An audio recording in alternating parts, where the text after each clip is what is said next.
Hello everyone, मैं हूं आदर्श कुपौत। Start करते हैं आज का वीडियो। आज का जो हमारा वीडियो होने वाला है वो होने वाला है हमारी जो सीरीज चलती आ रही थी टॉप 10 मोस्ट इंपोर्टेंट क्वेश्चन की सीरीज, उसी सीरीज का एक अगला पार्ट होने वाला है।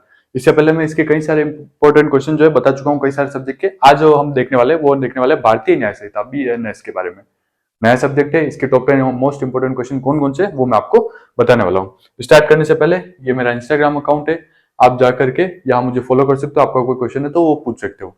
10,000 स्टूडेंट कंप्लीट होने वाले हैं, उसके लिए सबसे पहले आपको थैंक यू। जैसे ही 10,000 स्टूडेंट कंप्लीट होंगे उसके बाद मैं एक Q&A वीडियो भी डाल दूंगा, तो आपको अगर कोई मेरे बारे में पूछना तो मुझे इंस्टाग्राम पे पूछ सकते हो। उस वीडियो में मैं आपका क्वेश्चन ले लूंगा। भाई सबसे पहले बात करें भारतीय न्याय संहिता के टॉप 10 इंपोर्टेंट क्वेश्चन में से फर्स्ट क्वेश्चन जो मैं छोटे क्वेश्चन लेकर के आता हूँ उन पांचों क्वेश्चन को मैं आपको बता देता हूँ। पहला तो यह है कि बलवा और दंगा। भाई पहले तो मुझे ऐसा लगा कि मेरी वीडियो हिंदी मीडियम स्टूडेंट के साथ कुछ इंग्लिश मीडियम स्टूडेंट भी देख रहे हैं, तो उनके लिए मैं इंग्लिश में भी लिख करके लाया हूँ। भाई पहला क्वेश्चन है बलवा और दंगा। बलवा और दंगा, रोइट एंड रेफरी। बलवा और दंगा क्या होता है, इसके बीच में क्या माइनर डिफरेंस है वो भी आपको बताना है। उसके बाद विधि की भूल और तथ्य की भूल। विधि की भूल क्या होती है, तथ्य की भूल क्या होती है, कौन सी भूल क्षम्य होती है, कौन सी भूल क्षम्य नहीं होती है, इसके बारे में आपको बताना है। उसके बाद आपराधिक षड्यंत्र, क्रिमिनल कॉन्स्पिरेंसी, इसके बारे में आपको बताना है कि आपराधिक षड्यंत्र क्या होता है और इसके क्या दंड है। इसके बाद मिथ्या साक्ष्य गणना, फैब्रिकेटिंग फॉल्स एविडेंस, इसके बारे में आपको बताना है। उसके बाद सदोष अवरोध और सदोष परिरोध, ये ध्यान रहे, ये काफी इंपोर्टेंट क्वेश्चन हो जाता है। इसको मैंने बता भी रखा है, मैंने वीडियो बनाकर इसको समझा भी रखा है, तो इसको आप अच्छे से पढ़ लेना। उसके बाद करें रिष्ट की, यानी कि मिस्चीफ की। मिस्चीफ के बारे में बताना है कि रिष्ट क्या होता है और इसके अंदर क्या भाग है, उन सारे पॉइंट को आपको बताना है। अब बात करें दूसरे हमारे इंपोर्टेंट क्वेश्चन की, तो वो है अपराध कारित करने में मेंस रिया वाला क्वेश्चन। मेंस रिया की क्या भूमिका होती है, क्या भारतीय दंड संहिता नहीं भारतीय न्याय संहिता, भारतीय दंड संहिता नहीं भारतीय न्याय संहिता के अंतर्गत ये लागू है या नहीं लागू है। अब क्वेश्चन दो प्रकार से आ सकता है। एक तो आ सकता है सिर्फ मेंस रिया के नाम से, मेंस रिया के नाम से आएगा तो आप पहचान जाओगे। लेकिन क्वेश्चन जब आएगा एक्टस नॉन पेसिट रियम नेसी मेंस सिट रिया, इसके साथ अगर क्वेश्चन आएगा, या तो मेंस रिया अगर डायरेक्ट आया तो आप पहचान जाओगे, लेकिन अगर ये लिखा हुआ आया तो आप पहचान नहीं पाओगे। तो आपको इस चीज को भी अच्छे से याद करना है। ये आता है तो भी आपको ध्यान रखना है कि ये मेंस रिया के बारे में ही पूछ रहा है, तो इस चीज को भी आपको अच्छे से ध्यान रखना है। कई बार इस चीज के रिलेटेड ही क्वेश्चन आया, यानी कि सिर्फ क्वेश्चन में ये लिख देता है और उसके बाद पूछ लेता है कि इसको समझाइए या ये क्या है इसके बारे में बताइए। तो आपको ये भी ध्यान रखना है और मेंस रिया भी ध्यान रखना है, कंफ्यूज नहीं होना है। बात करें अगले क्वेश्चन के ऊपर, तो संयुक्त दायित्व का, संयुक्त दायित्व का क्या आधार है, सामान्य आशय या सामान्य उद्देश्य में अंतर बताइए। ज्वाइंट लाइबिलिटी, भाई joint liability, what is joint liability, और उसके बाद कॉमन इंटेंशन और कॉमन ऑब्जेक्ट दोनों को बताना है। कॉमन इंटेंशन और ऑब्जेक्ट दोनों को बताना है कि कॉमन इंटेंशन क्या है, कॉमन ऑब्जेक्ट क्या है और ज्वाइंट लाइबिलिटी में। ठीक है, आ जाते हैं अगले क्वेश्चन के ऊपर। अगला क्वेश्चन जो होने वाला है, भारतीय न्याय संहिता में कितने प्रकार के दंड निर्धारित किए गए, मृत्यु दंड के महत्व और उपयोगिता की विवेचना कीजिए। टाइप्स ऑफ पनिशमेंट, अब यहां ध्यान रहे टाइप्स ऑफ पनिशमेंट के साथ थ्योरी ऑफ पनिशमेंट भी ध्यान कर लेना। थ्योरी ऑफ पनिशमेंट और टाइप ऑफ पनिशमेंट दोनों चीजें याद कर लेना। कितने प्रकार के दंड दे रखे, दंडों के प्रकार और दंडों के सिद्धांत, हिंदी में लिख लो दंडों के प्रकार और दंडों के सिद्धांत दोनों पढ़ने हैं।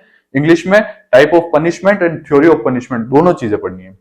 भाई सिद्धांत तो कितने, 4 सिद्धांत दे रखे और प्रकार कितने दे रखे, पहले 5 थे, कितने हो गए अब 6 हो गए। कौन सा नया जुड़ गया वो मैंने बता रखा है, वीडियो बना के पूरा बता रखा है। ये क्वेश्चन भी पढ़ लेना। सबसे पहले तो इंट्रोडक्शन पढ़ लेना, इंट्रोडक्शन में आपको आधी से ज्यादा चीजें इसके बारे में क्लियर हो जाएगी।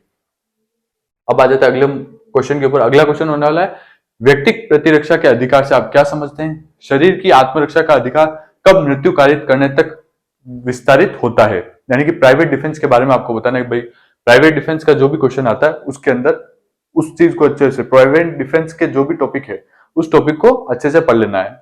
व्यक्तिगत प्रतिरक्षा का अधिकार, इसको अच्छे से पढ़ लेना है, इसके बारे में भी क्वेश्चन आता है। ये क्वेश्चन भी काफी बार आया हुआ है। अब आ जाते हैं अनुतोज, अनुतेजन या दुष्प्रेरण क्या है। भाई दुष्प्रेरण के ऊपर भी क्वेश्चन आता है। अब कई बार दुष्प्रेरण लिखा हुआ नहीं आता और सिर्फ अनुतेजन लिखा हुआ आता है, तो आपको इसमें भी कंफ्यूज नहीं होना है, दोनों चीजें ध्यान रखनी है। अबेटमेंट, इंग्लिश में अबेटमेंट। अब अनुतेजन दुष्प्रेरण क्या है, अनुतेजन दुष्प्रेरक, दुष्प्रेरण और दुष्प्रेरक दोनों ध्यान रखें। अनुतेजक और अनुतेजन दोनों के बारे में बताना है। इसकी मुख्य अपराधी के कार्यों के लिए उत्तरदायी क्या कौन होता है और इससे रिलेटेड सारी चीजें आपको बतानी। अगला क्वेश्चन इंपॉर्टेंट क्वेश्चन जो है, सदोष मानव वध क्या है और यह हत्या की कोटि में कब आता है। कल्पेबल होमिसाइड और मर्डर दोनों चीजों को ध्यान से याद कर लेना। कल्पेबल होमिसाइड भी पूछा जाता है और मर्डर भी पूछा जाता है, दोनों के बीच में क्या फर्क है वो भी पूछ सकते हैं, तो आपको वो ध्यान रखना है। अब आ जाता है अगले मानहानि के ऊपर, सबसे इंपॉर्टेंट क्वेश्चन। ये तो 99% ऑफ द टाइम एग्जाम में आएगा ही आएगा, लगभग जब भी देख लो आप, टोर्ट में भी जाओगे तो भी, और इधर बीएनएस में आओगे तो भी, आईपीसी में थे तब भी, कहीं पर भी देख लो मानहानि के जो टॉपिक है, इस टॉपिक से रिलेटेड एक ना एक क्वेश्चन उठता ही उठता है, क्योंकि एक बहुत इंपॉर्टेंट टॉपिक बन जाता है और एक इंपॉर्टेंट क्वेश्चन भी बन जाता है। तो डिफेमेशन इसको अच्छे से पढ़ लेना। नहीं समझ में आता है क्योंकि ये बहुत बड़ा टॉपिक है, तो अगर नहीं समझ में आता है तो मेरी टोट की प्लेलिस्ट में जाना, उसमें मैंने मानहानि को, डिफेमेशन को पढ़ा रखा है, 2 वीडियो बना रखी है, फर्स्ट पार्ट और सेकंड पार्ट। ज्यादा नहीं पढ़ना है, बेसिक बेसिक ही एक बार भी पढ़ना है, छोटा मोटा भी, क्योंकि उसमें मैंने सारे पॉइंट बना के समझा रखा है। तो आप सिर्फ पॉइंट पॉइंट याद कर लीजिएगा, अंदर आप अपने हिसाब से भी लिख पाओगे, क्योंकि उसको इजी लैंग्वेज में मैंने समझा रखा है। तो मेरी टोट की प्लेलिस्ट में जाकर के आप डिफेमेशन को देख सकते हो, मानहानि को देख सकते हो। सबसे ज्यादा इंपॉर्टेंट क्वेश्चन, इस 10 में से सबसे ज्यादा इंपॉर्टेंट क्वेश्चन ये क्वेश्चन है, तो ध्यान रहे। अब बात करें चोरी लूट डकैती में अंतर स्पष्ट कीजिए, वो इसके आवश्यक तत्व बताइए। आपको ये चारों चीजें याद होनी चाहिए, चोरी, लूट, डकैती और बलात्कार। इन सारी चीजों के बारे में आपको ध्यान होना चाहिए। थेफ्ट, रॉबरी और एक्सटॉर्शन, इन सारी चीजों के बारे में जानकारी होनी चाहिए। चोरी और लूट में क्या फर्क है, लूट और डकैती में क्या फर्क है, इस तरह से आपको इनके बीच में फर्क भी पता होना चाहिए। किसमें कितने आदमी होते हैं, 5 से ज्यादा हुए तो क्या हो जाएगा, और 5 से कम हुए तो क्या हो जाएगा, 1 हुआ तो क्या हो जाएगा। इन सारी चीजों के बारे में सारे ही पॉइंट आपको ध्यान होने चाहिए। अब आ जाते हैं अगले लास्ट 10वें क्वेश्चन के ऊपर। आपराधिक न्यास भंग क्या है?